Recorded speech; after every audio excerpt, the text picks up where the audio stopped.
میرے رسول پاک علیہ السلام کو جلال آتا تھا. کن کن باتوں پہ آج کچھ باتیں کرنی ہیں جن باتوں سے حضور ناراض ہو جاتے ہیں. ایک تو کافر مشرک کی بات ہے کہ میں نے حدیث سے تفسیر عرض کی کہ نافرمان پر اگرچہ وہ محبوب ہے حضور کے غلام ہے پر نافرمانی کرتے تو اللہ کے نبی ناراض ہو جاتے ہیں. مشکاہ شریف میں حضرت عبداللہ بن عمر رضی اللہ تعالیٰ عنہ حدیث کے راوی ہیں, فرماتے ہیں صحابہ بیٹھ کے تقدیر پر بحث کر رہے تھے. کون؟ ہماری طرح کے ان پڑھ بندے نہیں جس پھٹے پہ بیٹھتے ہیں دین میں بات کرتے ہیں, جس چوک پہ بیٹھتے ہیں اپنی اور 5-7 مسئلے سب نے یاد کیے, کہتے ہیں مولویوں کی پتہ ہے, ان کو کیا خبر ہوئی, ان کو کیا پتہ ہوتا ہے. مجھ سے سنو, سب سے بڑا مفتی تو میں ہوں, شیخ القرآن کی 2-4 ڈگریاں اس جیب میں اور شیخ الحدیث کی اس جیب میں ہے. مولوی بیچارے کو کیا پتا, وہ تو روٹی کھاتا رہا ہے 8 سال مدرسے میں, اس کو کیا خبر. اپنی مرضی کا مسئلہ, اپنی مرضی کا فتویٰ. اب لوگ علماء کے پاس بھی جب آتے ہیں تو رائے لینے نہیں آتے, رائے دینے آتے ہیں. 2-4 بندہ رائے دے جاتا ہے, کہتا ہے جناب اس طرح کہا کریں لوگ جب آپ کے پاس آتے ہیں, بلکہ لوگ ہمیں بتاتے ہیں یہ باتیں سنایا کریں, وہ بڑی بات نہ بیان کیا کریں. میرے بھائی سنیں, نبی کریم علیہ السلام تشریف لائے مسجد نبوی میں تو صحابہ تقدیر پر بحث کر رہے تھے. حضرت عبداللہ بن عمر رضی اللہ تعالیٰ عنہ فرماتے محبوب آئے, حضور نے سن لیا اور میں نے حضور کے چہرے کو اس طرح سرخ دیکھا جیسے آگ کا انگارہ سرخ ہوتا ہے. جلال نبی کریم کے چہرے پر. حضور نے فرمایا کیا باتیں کر رہے ہو, کیا باتیں. بول پڑے بریلی کے امام, کہنے لگے غضب سے ان کے خدا بچائے, غضب سے ان کے خدا بچائے. کیا باتیں کر رہے ہو, تقدیر پہ بحث کر رہے ہو. یا رسول اللہ گفتگو کر رہے تھے. میرے محبوب نے فرمایا تم سے پہلی امتیں تباہ اس لیے ہوئی ہیں کہ وہ بحث کرتی تھی, اور میں خبردار کسی نے تمہیں اجازت نہیں دی بات کرنے کی, جو میں کہتا ہوں وہ مان جایا کرو, اس لیے کہ میں اللہ کا رسول بن کے تشریف لایا ہوں. کس نے تمہیں اجازت دی؟ جلال فرما. ہر آدمی بات کر رہا ہے, ہر آدمی بحث کر رہا ہے, ہر آدمی گفتگو کر رہا ہے. جو ٹی وی پہ بیٹھتا ہے وہ کہتا ہے فلاں کو ٹھیکیدار ہے, مجھے بھی تو اتنی باتیں آتی ہیں. ہر آدمی گفتگو کر رہا ہے. کس نے منع کیا ہے؟ جب تو ٹی وی پہ گیا تھا, اینکر پرسن بنا تھا, تو نے صحافت کی ڈگریاں دی تھی, پولیٹیکل سائنس میں تو نے کتنے ایم اے کیے وہ تو نے جمع کرائی تھی. تو دین پہ بحث کر لا, ہمیں بھی کوئی ڈگری دکھا, تو نے کہاں سے پڑھا ہے, کوئی بات سنا, تو کس کا شاگرد ہے, کو اپنی سند ثابت کر. ایسے ہی بات کرنے کی اجازت کیسے دے دی جائے؟ حبیب کریم علیہ السلام نے سب سے پہلے اس بندے سے اظہار ناپسندیدگی فرمایا, جلال فرمایا. جو علم اس کے پاس نہیں ہوتا اور دین کے معاملات میں بحث کرتا ہے, تکرار کرتا ہے, بانج علموں جو کرے فقیری وہ کافر مرے دیوانہ ہوں. میرے رسول پاک علیہ السلام ناراض ہے. پھر دوسرا جلال میرے نبی پاک نے بے ادب پہ فرمایا, بے ادب پہ. ابو داؤد, ابن ماجہ, سیاستہ سے روایت عرض کر رہا ہوں. نبی کریم علیہ السلام بازار میں نکلے, گلی میں نکلے, ایک آدمی کو دیکھا, اس نے خانہ کعبہ کی سمت منہ کر کے تھوکا.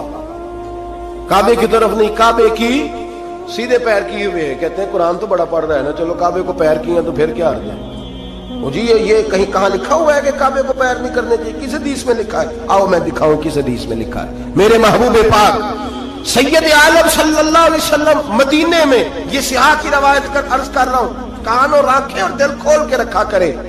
یوں چلے آؤ نا برچھی تان کر, اپنا بیگانہ ذرا پہچان کر, اور اگر دنیا میں رہنا ہے تو کچھ پہچان پیدا کر. لباس خضر میں یہاں سینکڑوں راہزن بھی پھرتے ہیں. میرے حبیب کریم علیہ السلام نے دیکھا, اس نے کعبے کی طرف نہیں, کعبے کی سمت کی طرف, جو کہ کعبہ تو مکے میں ہے نا اور بات مدینے کی ہو رہی ہے, منہ کر کے تھوک دیا. اور تھوک کے وہ شخص چلا گیا. آمنہ کے معصوم لال نے ارشاد فرمایا کون ہے یہ؟ حضور فلاں مسجد کا امام ہے. حضور نے فرمایا آج کے بعد نماز نہ پڑھائے, آج کے بعد نماز نہ پڑھائے. نماز مصلی پہ کھڑا ہونے لگا تو صحابہ نے کہا بھائی پیچھے ہٹ جا, تو نہیں پڑھا سکتا. اس نے کہا وجہ, کہنے لگے جس محبوب نے کو اللہ نے نماز دی ہے اسی رسول نے تیری اماموں سے منع فرما دیا ہے. نماز والے نبی نے منع کر, تو نہیں پڑھائے گا. بھاگا حضور کے دروازے پہ, یا رسول اللہ کیا ہوا؟ فرمایا تو نے کعبے کی سمت منہ کر کے تھوکا ہے, تو نے بے ادبی کی ہے. یا رسول اللہ مجھے میرا خیال نہیں رہا. فرمایا جو ادب کا خیال نہ رکھے وہ امامت کے قابل نہیں ہوتا. جو ادب کا خیال نہ رکھے وہ امامت کے, معافی مل گئی اسے معافی, لیکن امامت کی اجازت جو کعبے کی بےادبی کرے وہ امامت کے قابل نہیں، تو جو مدینے والے رسول کی بےادبی کرے، جو والدین مصطفیٰ کی بےادبی کرے، جو صحابہ اور اہل بیت کی بےادبی کرے، وہ امامت کے قابل۔ دشمن احمد پہ شدت کیجئے، ملحدوں سے کیا مربت کیجئے، شرک ٹھہرے جس میں تعظیم حبیب، اس برے مذہب پہ لعنت کیجئے۔ اور اعلیٰ حضرت فرماتے ہیں ہمارا تو عقیدہ ہے، جو نہ بھولا ہم غریبوں کو رضا، جو نہ بھولا ہم غریبوں کو رضا، ذکر اس کا اپنی عادت کیجئے۔ بے ادب کے معاملے میں نبی پاک نے ناراضگی کا اظہار، بات بے ادبہ مقصود نہیں حاصل تے نہ درگاہ ٹوئی، باج ادب دے محمد بخشا توڑ نہیں چڑھیا کوئی، باج ادب دے محمد بخشا توڑ نہیں چڑھیا۔ ایک روایت اور عرض کر دو ترمذی سے، حضور جنازہ پڑھانے گئے، پہلے چلے گئے، لوگ کہتے ہیں پتہ ہوتا تو جاتے کیوں، میں کہتا ہوں اگر جاتے نہ تو مسئلہ کیسے بتاتے۔ حضور پہنچ گئے، جنازہ گاہ تک پہنچے، قبرستان میں ترمذی ہے، میت کے چہرے سے بھئی جو مر گیا ختم ہی ہو گیا، اس کے ساتھ کاہے کی زد، اس کے ساتھ کیا جھگڑا، ماری گیا ہے، ترمذی ہے، سیاہ عرض کر رہا ہوں، چہرے سے کپڑا ہٹایا، فرمایا میں نہیں جنازہ پڑھاتا۔ اب جس کو لوگ کفن غسل دے کے آئے ہیں تھا تو مسلمان ہی نا، لیکن میرے محبوب کا جلال دیکھیں، غضب سے ان کے خدا بچائے، قبرستان تک آئے، کپڑا ہٹایا، فرمایا نہیں پڑھاتا جنازہ۔ صحابہ نے کہا حضور پڑھائے، نہیں پڑھاتا، حضور بے نمازی تھا، فاسق تھا، کیا جرم تھا؟ فرمایا میں نہیں جنازہ پڑھاتا، یہ میرے عثمان غنی سے بغض رکھتا تھا، یہ میرے عثمان سے بغض رکھے، یہ ہے میت کسی بے ادب کی، منہ دکھانے کے قابل نہیں ہے، ان کے دشمن پہ لعنت خدا کی، رحم پانے کے قابل نہیں ہے۔ رسول پاک علیہ السلام تو مر جائے، حضرت عثمان کا دشمن تو جنازہ نہیں پڑھاتے، تو زندوں کے ساتھ دوستیاں کرے پھرتا ہے، تو زندوں کے ساتھ تعلق بنائے پھرتا ہے۔ دشمن احمد پہ شدت کیجیے میرے نبی کریم۔ پہلی بات تو حضور نے بحث کرنے والے پہ جلال کیا، دوسری بات میرے نبی کریم سید عالم صلی اللہ تعالی علیہ وسلم نے جلال فرمایا اس شخص پر جو شخص بے ادبی کرتا ہے، جلال۔ تیسرا جلال فرمایا حضور نے، ایک شخص نے آ کے عرض کی یا رسول اللہ صلی اللہ علیہ وسلم، ہمارے محلے کا امام مسجد لمبی نماز پڑھاتا ہے، لمبی نماز پڑھاتا ہے۔ اب دیکھیں نا، ایک اور حال بھی ہو سکتا تھا، حضور بلاتے تھپکی دیتے، کہتے یار آہستہ آہستہ پڑھایا کر، چھوٹی نماز پڑھایا کر، یہ بھی ہو سکتا تھا، لیکن حدیث میں جلال ہے میرے نبی کا۔ حضور نے امام کو بلایا، فرمایا لمبی نماز کیوں پڑھاتا ہے؟ کہا حضور میرا دل کرتا ہے۔ حضور کو جلال آیا، فرمایا میں لوگوں کے دلوں میں دین کی محبت پیدا کرتا ہوں، تو نفرت پیدا کرتا ہے، تو نفرت پیدا کرتا ہے۔ یا رسول اللہ صلی اللہ تعالی علیہ وسلم حکم کیا ہے؟ فرمایا جب لوگوں کو پڑھا تو چھوٹی پڑھایا کر، اور جب خود پڑھنی ہو تو جتنی مرضی لمبی پڑھا کر، تمہیں اجازت ہے، یہ تمہیں اجازت۔ جلال فرمایا نبی پاک نے اس امام پر اگر جلال ہے نبی نماز پڑھانے کا، تو یہاں تو جلسہ 6 گھنٹے کا ہوتا ہے، 9 گھنٹے کا جلسہ ہے۔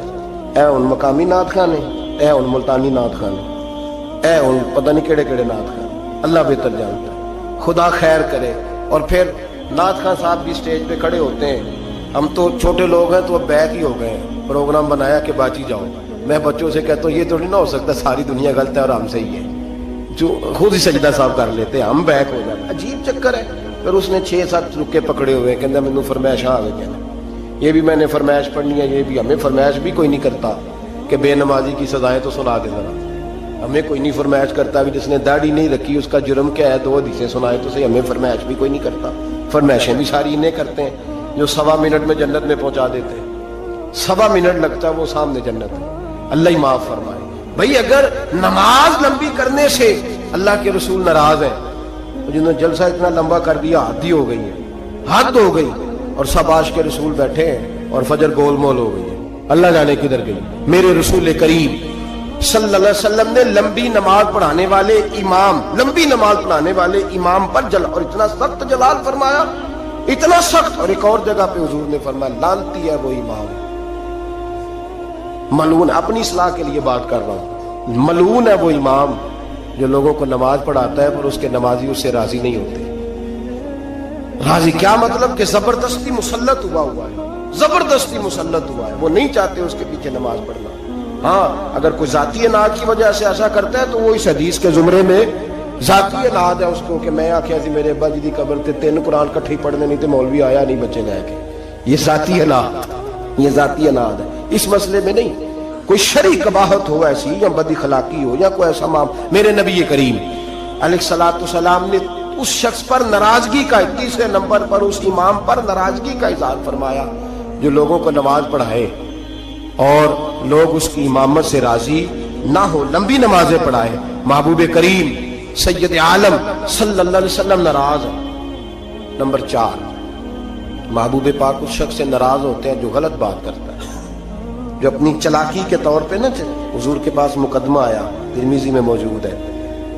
2 آدمیوں کا مقدمہ تھا، ایک نے کہا جی میری ہے زمین، دوسرے بھائی نے کہا میری ہے. نبی پاک نے فرمایا ہو سکتا ہے تم چرب زبانی دکھاؤ اور فیصلہ اپنے حق میں کسی سے کرا لو، آج تو فیصلہ کرا لو گے تو قیامت کے دن کیا کرو گے؟ آنکھوں میں آنسو آ گئے، دونوں دستبردار ہو گئے. کچھ لوگ اپنی تیزی دکھاتے ہیں، تیزی فن کا مظاہرہ کرتے ہیں، بڑھ بڑھ کے بولتے ہیں، کہتے ہیں سامنے والا تو بیوقوف ہمارے ہتھے آ گیا، وہ میں جیسے کہتا ہوں ویسے ہی کر لیتے ہیں. آج بھی میں گیا تھا چکر دے آیا ہوں، 2-4 منہ پہ تعریفیں کی ہیں، واپس آ کے میں نے غیبت شروع کر دی. حضرت امام سیوطی رحمۃ اللہ علیہ فرماتے ہیں جو آدمی لوگوں کی تعریفیں منہ پہ کرے پیچھے غیبت کرے، اللہ لوگوں کے دلوں سے اس کی محبت کھینچ ڈالتا ہے. وہ جتنا مرضی اپنے آپ کو تیز بنا کے لوگوں کے سامنے پیش کرے ممکن نہیں. ہم لوگ نا فٹافٹ بات کر دیتے ہیں، کہتے ہیں محفل میں ہی تھا اور تو میں نے کسی کو بولنے ہی نہیں دیا، طاقت ہی نہیں تھی. سنے میرے نبی کریم علیہ الصلوۃ والسلام کو کتنا جلال آتا ہے، حضور کتنے ناراض ہوتے ہیں ایسے لوگوں سے. حضرت زبیر بن عوام نبی کریم علیہ الصلوۃ والسلام کے پھوپھی زاد بھائی ہیں، حضرت صفیہ حضور کی پھوپھی ہیں، ان کے بیٹے ہیں، 10 مبشرہ صحابہ میں سے. حضرت عبداللہ بن زبیر کے والد ہیں، حضرت اسماء بنت ابی بکر صدیق جو غار ثور میں روٹی پہنچاتی تھی، حضرت عائشہ صدیقہ کی بڑی بہن، ان کے شوہر ہیں حضرت زبیر بن عوام. اور حضور نے فرمایا سب کا کوئی نہ کوئی تنہائی کا دوست ہوتا ہے، جب دل کرتا ہے کہ فلاں نہ آئے تو میں اکیلے میں اس کے پاس بیٹھوں. فرمایا جب میرا کسی کے پاس اکیلے بیٹھنے کو دل کرے تو میں زبیر کو بلایا کرتا ہوں. اتنی محبت ہے نبی کریم علیہ السلام کو حضرت زبیر بن عوام کے ساتھ. ان کا ایک پڑوسی تھا، اس پڑوسی کے ساتھ ان کی بحث ہو گئی. جوہر تھا جو حضرت زبیر بن شارحین نے لکھا ہے حضرت زبیر بن عوام کے کھیت میں جوہر تھا، تالاب تھا پانی کا، اس تالاب سے لوگ پانی لگاتے تھے کھیتوں کو، تھا ان کی ملکیت. پہلے حضرت زبیر بن عوام کے کھیت تھے، اس سے آگے اس آدمی کے کھیت تھے. اب وہ آدمی کہنے لگا حضرت زبیر سے کہ پانی پہلے میں نے لگانا ہے. آپ نے فرمایا کہ تو پانی میرا ہے اور دوسرا پہلے کھیت بھی میرا ہے، جب میرے کھیت پانی پی لیں گے سیر ہو جائیں گے تو میں کھول دوں گا، تیری طرف آ جائے گا. اس نے بحث کی، جھگڑا کیا. ایک تو اس کا مقدمہ ناجائز ہے، پھر وہ جھگڑا لے کے آدر رسول پہ گئے. نبی کریم سید عالم صلی اللہ علیہ وسلم مروت فرماتے تھے، حضور خیال کرتے تھے. حضور کا طریقہ مبارکہ تھا جتنا کسی کا بھلا ہو سکے کسی سے اتنا کرا دیا کرتے، جتنا کسی کرنے والے کو تکلیف نہ اتنا بھلا. ایسا ہوتا ہے مروت کا مظاہرہ کرے لوگ بگڑ جاتے ہیں. آپ کسی سے پیار کر کے تعاون کرتے ہیں، سامنے والا لالچ شروع کر دیتا ہے، وہ کہتا ہے کل بھی دینا ہے تو نے، اب تو نے پرسوں بھی دینا ہے، اب فلاں دن بھی دینا ہے، پیچھے پڑ جاتا ہے. مروت کا لوگ غالب نے کہا تھا محبت کو ظالموں نے عبادت دیا قرار، انہوں نے عجیب رنگ اختیار کر لیا ہے. اب جب وہ مقدمہ حضور کی بارگاہ میں آیا نا، بات کی سمجھ تو آ رہی ہے نا اب حضرات کو، جب مقدمہ آیا نا نبی پاک سید عالم صلی اللہ علیہ وسلم کے پاس تو حضور نے بات سنی تو نبی پاک سمجھ گئے کہ زبیر اس معاملے میں ٹھیک ہے، ان کی رائے ان کا موقف درست ہے. آپ نے اس شخص سے کہا، حضرت زبیر سے فرمایا یار جب تیرے کھیت پانی پی لے نا تو پھر تو نے پانی کا کیا کرنا ہے، کھول دیا کر اس کے کھیتوں کو بھی لگ جائے. ٹھیک ہے پہلے تو ہی پلا اپنے کھیتوں کو لیکن بعد میں کھول دیا کر. اس شخص نے فٹافٹ ایک بات کی، حضور کی نرمی کو دیکھا نا، محبت کو دیکھا، پیار کو دیکھا، وفا شیاری کو دیکھا کہ حضور تو جو بھی آتا ہے میٹھا ہی بولتے ہیں، جو بھی آتا ہے حضور پیار ہی کرتے ہیں. پتہ کیا کہا اس نے؟ کہنے لگا زبیر آپ کی پھپھو کے بیٹے ہیں نا، معاذ اللہ آپ کے پھپھی داد ہے نا، اس لیے آپ نے حمایت کی ہے. پھپھی داد ہے، میں رشتہ دار نہیں نا آپ کا. میرے رسول پاک نے یوں نظر اٹھائی. حضرت زبیر فرماتے ہیں مجھے یوں لگا کہ تارے گرنے لگے ہیں، مجھے یوں لگا کہ زمین پھٹ جائے گی، مجھے یوں لگا کہ ابھی زلزلے آئیں گے، مجھے لگا قیامت سے پہلے قیامت آئے. حضور نے فرمایا تجھے تیری مار ہوئے، میں تیرے ساتھ مربت کرتا ہوں اور تو کیا بولتا ہے؟ فرمایا اگر دھرتی پہ میں عدل نہیں کروں گا تو بتا پھر دوسرا کرے گا کون؟ اگر میں انصاف نہیں کروں گا تو کون کرے گا؟ اس طرح کی بات کرتا تو؟ جب حضور نے جلال فرمایا تو قدموں سے لگ گیا، حضور غلطی ہو گئی۔ حضرت زبیر فرماتے قربان جاؤں محبوبہ تیری شان پہ، ابھی جلال کے دارے بہ رہے تھے جلال کے دریا، اور ذرا وہ قدموں سے لگا تو آمنہ کے معصوم لال نے اٹھا کے سینے سے لگا لیا۔ فرمایا میں سمجھاتا ہوں اور تم کیا کرتے ہو جواب میں؟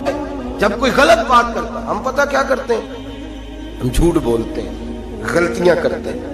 اگر ہمارے بیٹے میں غلطی ہو تو ماننے کو تیار نہیں، بڑی پنچایت میں ہم کہتے ہیں یہ تو دودھ کا دھلا ہوا ہے، یہ خطا کاری نہیں سکتا معاذ اللہ۔ اگر بیٹی ہماری ہو اور اس کے سسرال سے کوئی پیغام آ جائے تو سوال ہے ہم مان جائیں؟ جھوٹ بولتے ہیں، غلط حتیٰ کہ ذاتیات پر اتر کر لوگ الزام تراشی کرتے ہیں، نجی زندگی پر لوگ اعتراض کرتے ہیں، نیچے اتر آتے ہیں، گر کر بات کرتے ہیں۔ اور میرے بھائی، میرے نبی کریم سید عالم صلی اللہ علیہ وسلم نے جلال کیا اس شخص پر، اظہار ناراضگی فرمایا اس شخص پر جو غلط بات کرتا ہے، جو غلط جگہ پر گفتگو کرتا ہے، اس پر جلال فرمایا۔ محبوب کریم سید عالم صلی اللہ علیہ وسلم نے ہمیں سمجھنا چاہیے کہ ایسے لوگوں سے حضور ناراض ہوتے ہیں جو جلال کرتا ہے، جو غلط بات کرتا ہے۔ میرے حبیب پاک سید عالم صلی اللہ علیہ وسلم حدود اللہ کے معاملے میں، آپ نے بات کان کھول کے سننی اور خاص توجہ کرنی ہے میری بات پر۔ ایک معاملہ ہے حدود اللہ کا۔ اللہ کے محبوب نا با اختیار ہے۔ قرآن کہتا ہے یحلی لہم الطیبات ویحرم علیہم الخبائث۔ محبوب اگر چاہیں تو کچھ چیزیں حلال کر دیں اور چاہیں تو گندی چیزیں حرام کر دیں، با اختیار ہے، اور اس اختیار کو حضور سید عالم نے استعمال بھی فرمایا۔ وَيُحَرِّمُ عَلَيْهِمُ الْخَبَائِثَ کو حضور نے اختیار بھی فرمایا۔ ایک صحابی آئے، بخاری میں موجود ہے، نے آ کے عرض کی حضور روزہ ٹوٹ گیا ہے، رکھا تھا، یا رسول اللہ میں نبھا نہیں سکا، ٹوٹ گیا ہے۔ نبی کریم علیہ الصلوۃ والسلام نے فرمایا جا 3 روزے کفارے میں رکھ۔ اس نے کہا حضور ایک نہیں پورا ہو سکا مجھ سے۔ نبی پاک نے فرمایا جا 60 مسکینوں کو کھانا کھلا۔ اس نے کہا حضور کئی دنوں سے خود نہیں پیٹ بھر کے کھایا۔ اب میرے پاس کوئی آتا، 2 باتیں پوچھتا، تیسری میں کہتا یار حالی کوئی نہیں، تو عجیب بات کر رہا ہے، میں تو ناقل ہوں، ادھر سے بات پڑھی اور ادھر بیان کر دی، میں کوئی شارع تھوڑا ہوں معاذ اللہ تعالیٰ۔ نبی کریم با اختیار ہے، شارع ہے دین کے معاملے میں، تشریح کرتے ہیں نبی کریم سید عالم علیہ السلام دین۔ وَيُحَرِّمُ عَلَيْهِمُ الْخَبَائِثَ، حضور اگر چاہیں تو کسی بری چیز کو حرام کر دیں، چاہیں تو کسی اچھی چیز کو حلال کر دیں، اللہ نے اختیار دیا ہے۔ کہنے لگا یا رسول اللہ میں نہیں رکھ سکتا۔ فرمایا چل اس طرح کر، 60 مسکینوں کو حضور نہیں کھلا سکتا، فرمایا چل 3 کو کھلا دے۔ کہنے لگا حضور سویر سے میں نے خود کوئی نہیں کھایا، میرے بچوں نے کوئی نہیں کھایا، تھوڑی دیر گزری تو ایک ٹوکرا کھجوروں کا آ گیا۔ حضور با اختیار ہے، ٹوکرا آیا کھجوروں کا۔ نبی کریم علیہ الصلوۃ والسلام نے فرمایا یہ کھجوریں لے جا اور مدینے میں جو غریب ہے اس کو دے دے، تیرے روزے ٹوٹنے کا کفارہ ادا ہو جائے گا۔ کہنے لگا یا رسول اللہ مدینے میں سب سے غریب میں ہی ہوں۔ تو حضور نے فرمایا روزہ تو نے توڑا ہے، کھجوریں میں دے دیتا ہوں، جا گھر جا کے بچوں کے بیچ بیٹھ کے کھا لے، تیرے روزے کا کفارہ ہو جائے گا۔ یہ اختیار ہے میرے نبی پاک کا، یہ میرے رسول پاک کا۔ اعلیٰ حضرت فرماتے ہیں وسعتیں دی ہیں خدا نے دامن محبوب، وسعتیں دی ہیں خدا نے دامن محبوب کو، جرم کھلتے جائیں گے اور وہ چھپاتے جائیں گے۔ میرے نبی پاک علیہ السلام کی بارگاہ میں مسند امام احمد بن حنبل میں موجود ہے، ایک شخص نے کہا حضور میں 2 نمازیں پڑھوں گا، یا ایک روایت میں 3 پڑھوں گا۔ تو حضور نے فرمایا تو کلمہ پڑھ، میں تجھے 2 کی معافی دیتا ہوں۔ وہ الگ بات ہے کہ بعد میں اس نے تہجد بھی پڑھی، اشراق اور چاشت بھی پڑھی، لیکن حضور با اختیار ہے میرے نبی پاک، رسول پاک با اختیار ہے نبی کریم علیہ السلام۔ لیکن حدود اللہ کا جب معاملہ ہوتا، حدود اللہ کا معاملہ، ایک دفعہ تو ایسا ہوا کہ ایک جنگ کے موقع پر نبی پاک علیہ الصلوۃ والسلام نے ایک عورت کی لاش دیکھی تو حضور نے جلال فرمایا جب میں نے تمہیں کہا تھا کہ عورتوں پر ہاتھ نہیں اٹھانا تو کس نے قتل کیا؟ جلال فرمایا قیامت کے دن یہ بی بی جس آدمی کا بھی گریبان پکڑے گی میں اس کے ساتھ ہو کے اللہ کی بارگاہ میں مقدمہ لڑوں، اگرچہ وہ کافروں کی عورت تھی۔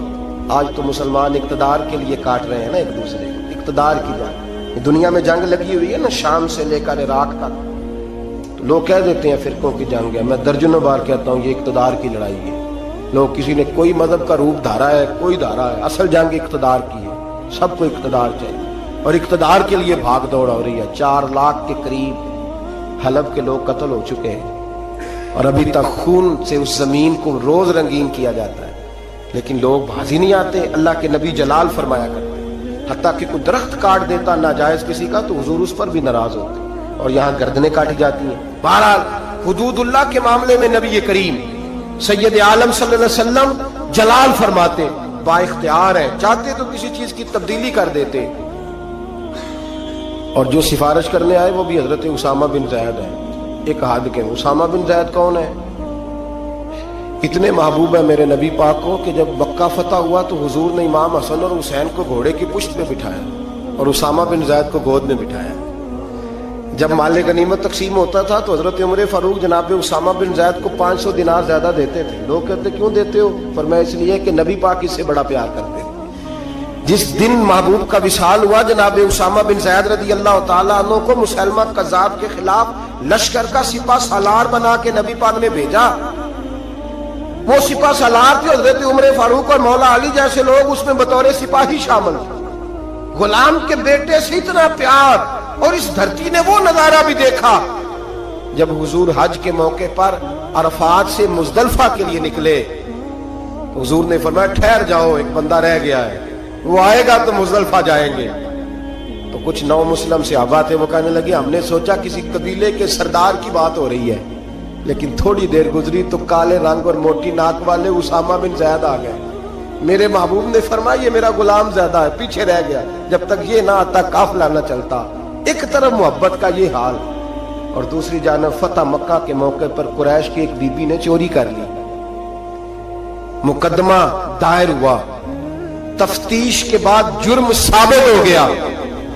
نبی کریم سید عالم صلی اللہ علیہ وسلم نے فرمایا اس کا ہاتھ کاٹا جائے گا. وہ لوگ حضرت اسامہ بن زید کے پاس آئے اور بڑی حکمتیں بیان کی, بڑے دلائل دیے, بہت ساری باتیں سمجھائیں. کہنے لگے ابھی نیا نیا کلمہ پڑھا ہے, ذرا دین میں آ جائیں گے, تھوڑے سے سمجھ جائیں گے, پھر حد قائم ہوگی تو بھاگیں گے نہیں. ذرا انہیں آ لینے دو, سمجھ لینے دو. نبی کریم علیہ الصلوۃ والسلام سے کہیے تھوڑی سی حضور رعایت کر دیں, ذرا قریب آئیں گے تو حد جاری ہو جائے گی. حضرت اسامہ بن زید تیار ہو گئے. انہیں پتا تھا کہ حضور میری بات کبھی لوٹایا نہیں کرتے. جناب اسامہ کہتے ہیں میں حضور کے قریب آ کے بیٹھا, اور میں نے بیٹھا نا جب حضور کے پاس تو بات کوئی نہیں کی. سرکار نے رخ پھیرا, کیسے آئے ہو؟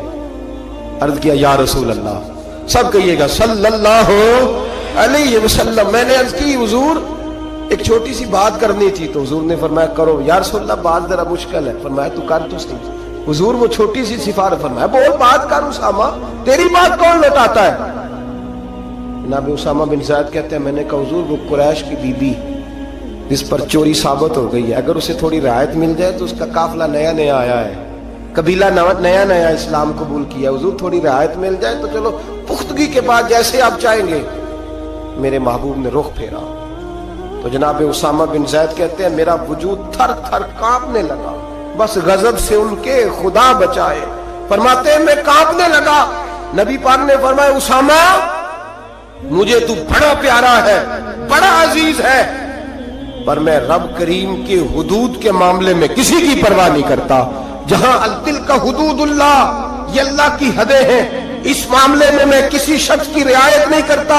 فرمایا تم سے پہلی قومیں تباہ اس لیے ہوئی کہ غریب جرم کرتے تھے تو سزا ملتی تھی, امیر جرم کرتے تھے تو چھوڑ دیے جاتے تھے.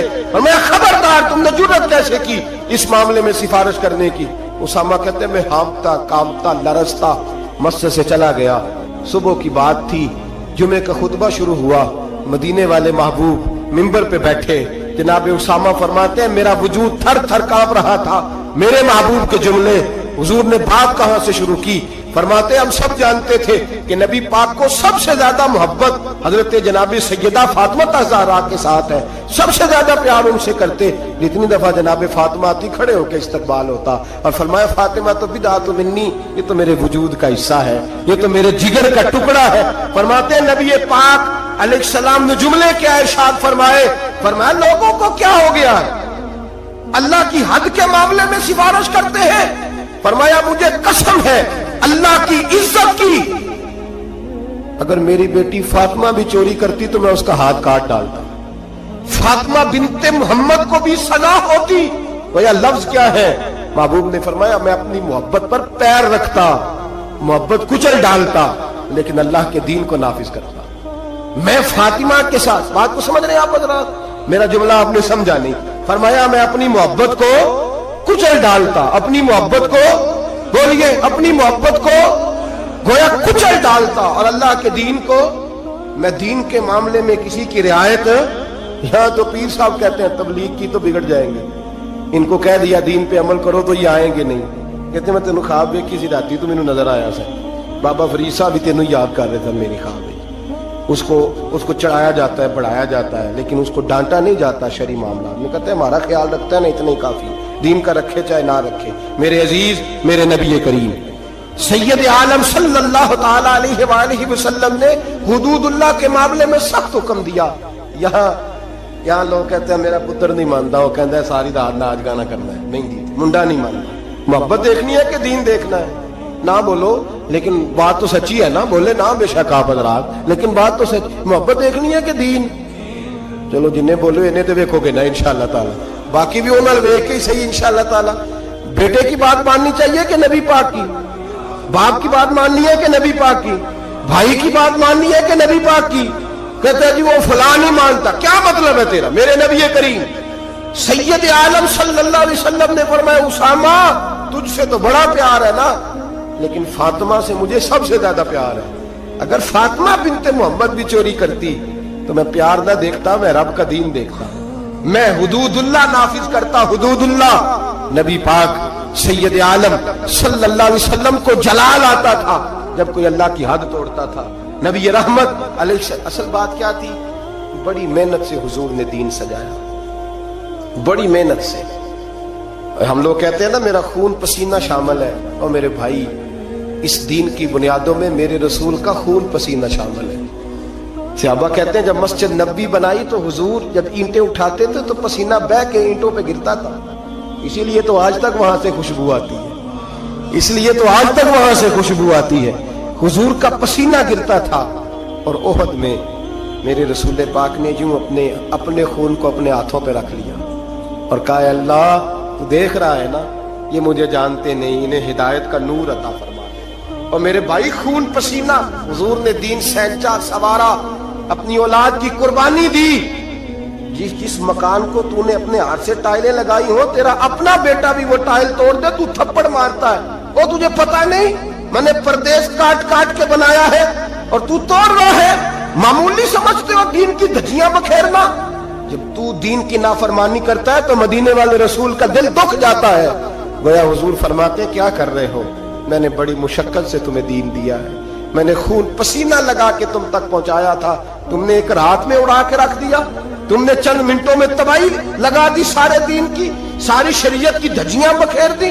اور میرے بھائی, میرے حبیب کریم سید عالم نور مجسم صلی اللہ علیہ وسلم جلال کرتے اس لیے کہ محبت سے دین سینچا تھا, سوارا تھا. خیال کریں, غور کریں, میرے محبوب کریم محبوب پاک علیہ السلام کن باتوں میں جلال فرماتے, امتیوں سے ناراض ہو جاتے. حضرت عمر کی شان سے تو کوئی انکار نہیں نہ کر سکتا. میرے محبوب نے خود فرمایا ہے, فرمایا میرا عمر جس گلی سے گزرے شیطان رستہ ہی بدل جاتا ہے. اور نبی پاک علیہ السلام کی ایک حدیث یوں بھی ہے, فرمایا جب تک عمر دنیا میں رہے گا جہنم کو تالا لگا رہے گا. یہ لوگوں کو گناہ ہی نہیں کرنے دے گا تو لوگ دوزخ میں جائیں گے کیسے, یہ تالا لگا دے گا دوزخ کو. اتنا عظیم شخص. جناب عمر کہتے ہیں مجھ سے بھی حضور ایک دن ناراض ہو گئے, غضب سے ان کے خدا بچائے, غضب سے ان کے خدا بچائے, جلال باری عتاب میں مجھ سے بھی ناراض ہو گئے, اور گرا جو نگاہ سے ان کی وہ سنبھل نہیں سکتا. حضرت عمر فرماتے ہیں کئی مہینوں حضور کے ان جملوں کی, اس ناراضگی کی ٹیسیں میرے سینے میں اٹھتی رہیں, اور آج بھی جب خیال آتا ہے تو میں اللہ کی بارگاہ میں سجدے میں گر جاتا ہوں کہ اللہ وہ میری بڑی خطا تھی. سنو, حضرت عمر فاروق رضی اللہ تعالیٰ عنہ سے لوگوں نے کہا عمر ہوا کیا, تو فرمانے لگے مجھے پتا چلا کہ تورات, انجیل اور زبور بھی اللہ کی کتابیں ہیں, تو میں کہیں سے تورات اٹھا لایا اور مسجد نبوی میں نے بیٹھ کے پڑھنی شروع کر دی. فرمانے لگے مدینے کے محبوب تشریف لائے,